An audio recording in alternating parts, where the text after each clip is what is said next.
Musai është prodhues i vajit të ullirit nga zona e Vlorës. Këtu ka gjithë certifikatat i ka nxjerr. E kisha sot për emision, po e di çfarë është më interesantja. Më solli një shishe vaj, këtu, e di çfarë më tha? Është $50 gjysmë kile, $100 kilja, po e shes në Amerikë. Sa kushton ky? $100. Po si $100? $100, a është premium?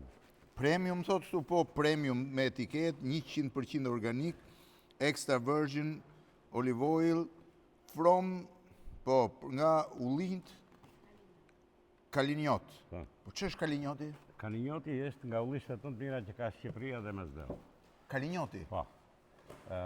Ka aroma shumë të mira. Është lloj ullirit Kalinjot, Po, ullirit Kalinjot. Është i vendosur në zonën e Fierit e të Vlorës, po kryesisht jo didetit, bashkë me kodrat që janë toka ranore. Po është në Kodrin apo jo? Në Kodër, gjithë ullishtet e vjetra. Ato venecianet paka shumë. Janë vjellë me studim dhe nuk janë vjellë, se tani ka që mbille në fushë, por nuk ja vlen. Nuk ja vlen ullirin fushë? Po nuk ja vlen ullirin fushë, se doroj 30-40 vjetë do tha. Ujrat të ndoktore janë shumë afër. Kurse ullinjt e Kodrës jetojnë me shekuj? 6.000 vjetë. 6.000 vjetë? Ka që di unë, deri në 6.000 vjetë. Mua më thanë edhe që një nga ullit më të vjetër të botës e keni pasur në Vlorë dhe është djegur, më thanë. Shko, nuk ta them dot, që mund t'jetë ulliri bëj vjetë. Dhe vërtet se mund t'a kem prerë, nuk është një çudi e madhe.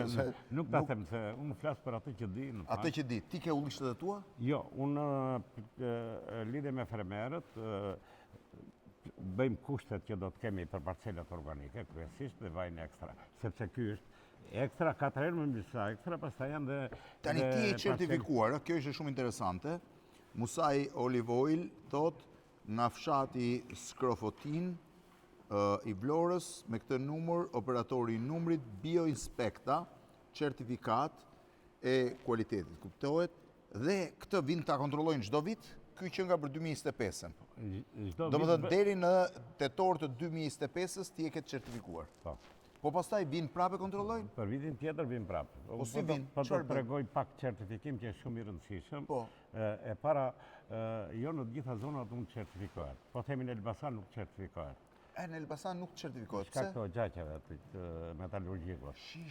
Do më thënë, me që janë o gjaqet e metalurgjikut aty, ullirin e Elbasanit nuk ta certifikojnë. Edhe që janë anës autostradës, kemi makinave, duke llogaritur që kalojnë 10, 15, 20.000 makina, po të mbledhësh ato të kemi dhe ato ndikojnë tek bima e ullirit, ajo pjesa anës 2-3 kilometra nuk mund të certifikohet.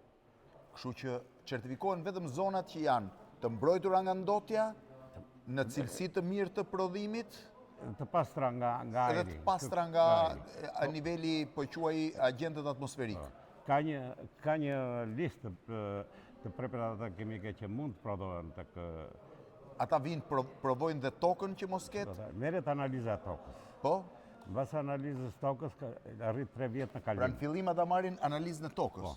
Po, arrit 3 vjetë në kalim. Quhet 3 vjetë në kalim. 3 vjetë nuk e certifikuar, po je në kalim. Dersa u mbushet mandja me letrat, me kontrollet... 3 vjetë të lënë prova ata? Jenë provë. 3 vjetë. Mbasi e kanë marrë tokën dhe e kanë jo, pastaj verifikuar. Bas 3 vitesh, bëjnë analizat vajt. Analizat ku i bëjnë jashtë? Mund t'i bëjnë dhe këto, unë nuk e di ku i bënë bje inspektori. Nuk e kam idenë se ku i bënë. I bëjnë ata, marrin në tankerin atje, po ka një rregullsi goxhat veçantë. Nuk është që thjesht bësh prodhim organik. Sepse merret analiza e gjethes, merren analizat e tokës, merren pastaj analizat... Edhe toka dhe gjethja, edhe tankeri... Edhe kokra ullirit, edhe tankeri ku ka hedhur vajin. Edhe tankeri ku ka hedhur vajin. Çdo ditë duhet regjistros. Sa ulli u vol, edhe sa vaj i prodhua, edhe sa kuhot. Tani, ka një problem tjetër, të gjitha mjetet që vinë nga parcela që nuk janë certifikuara, për shembull traktori, shkoncet, duhet lajnë pa tjetër gomat, pastaj të futen në parcelën organike. Pse po s'lan edhe gomat e traktorit duhet të lara? Ka shumë rëndësi. Tani pse më thej që në Amerikë certifikimi është shumë më i vështirë se në Europë? Sepse në Europë ka disa gjëra që mund të lejohen. Që kalojnë, nuk është problem, po. Po, ndërsa, jo t'i kalojnë, nuk ka standartin e saj. Ndërsa Amerika ka standardin Më të vështirë, më të vështirë, natyral, gati natyral. Do të thonë që ti të çosh vaj në Amerikë duhet kesh një standard që është më i lartë se ai për Më i Europën. lartë, po, më i lartë gjithë Sa botën. vaj çon në Amerikë? Po unë kam quar si vjetë 3 herë nga 6.000 litra. Jemi duke bërë tani. 3 herë nga 6.000 litra Po. vajin. Po pse vaji futet në këto shishet e errta se e shoh vazhdimisht vajin e ulur? Jo vetëm kaq, jo që s'futu në shishet e errta, por nuk do të rri përkatësi në markete, në qoftë se është përkatësi Diellit, s'duhet të rri përkatësi diellit. Me njerë unë duhet të ndërhyj të tërheq produktin sepse ky fillon prishjen me njerë. Dhe mua më prishet imazhi punës. Qa thua, prandaj nuk duhet rjes nga ana e diellit në Unë thash edhe uji nuk duhet jetë në edhe nga ana e diellit. oksidimi. Po shishja shumë e bukur. Shishet ku i prodhoni apo i sillni nga jashtë? Jo, nga jashtë i marrim E është i nga gjitha. Italia. Dhe çdo gjë është i gjithë certifikimet janë këtu. Po. Të gjitha se çfarë ka. Po si e nisi këtë ide? Jo, unë e thash edhe në fillim Po. që pasioni, unë kam pasur shumë pasion për një gjë që filloj. Po e nisa, ose do e qoj deri në fund, ose do jem dikush, Po kishe pasion për ullirin, ë? për çdo lloj pune që unë nis. Po fillova këtë dhe do vazhdoja me këtë. Bile më thot një, apo mos e themi këtë, më thot një profesor i bujqisë biologjike, Po.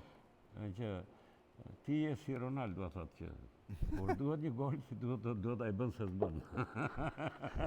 Edhe sa prodhon tani, sa Vaj organik? po, Vaj organik deri në 10.000 litra. 10.000 litra, po totali prodhimit që ke? Totali prodhimit është 300 deri në 400 tonë ose 300 deri në 400.000 litra. 3-400.000 litra është vaj që e marrin fermerët mbrapa. 10.000 litra është organiku, që ti mund ta eksportosh në BE dhe në Shtetet Bashkuara të Amerikës.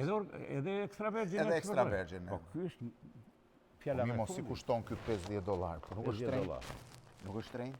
Nuk është shtrenjtë. $50 gjysmë litri, se një litër i plot shkon $100. Të tregoj një histori kështu, Po po ma jo me tregosh, vaj. po. Erdhi një doktor dhe do merrte vaj. Po. Atëherë ishte vaj 5.000 lekë. Po,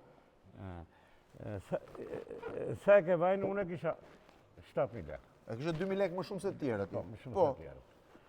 Po më thëmë, ka vaj 3.000 lekë, 5.000 lekë. Në të njëjtën kohë, po ka shumë shpejt. Po. Nga 'Caja. 96 anët, kish bler një bencë ai dhe të gjitha rrethuan e panë që ai kish bler një bencë dhe të shpjegonte që i kish ndruar dhe vajin e motorit, e gomat, e Po. doktori thashë, e njifja. Doktor, të dëgjova për motorin, i thash i ke ndruar dhe vajin, i ke hedhë vaj 10.000 lekë të shtrejt. Motorit tënë nuk po i hedhë vaj të mirë, i thash. Mercedesit ja kështë hedhur më të shtrenjtë se sa vajnë e ullirit që do merte për vete. Tani i thashë, di që ai bëj atë motorit tënë, i thashëm, 4 ballona ka.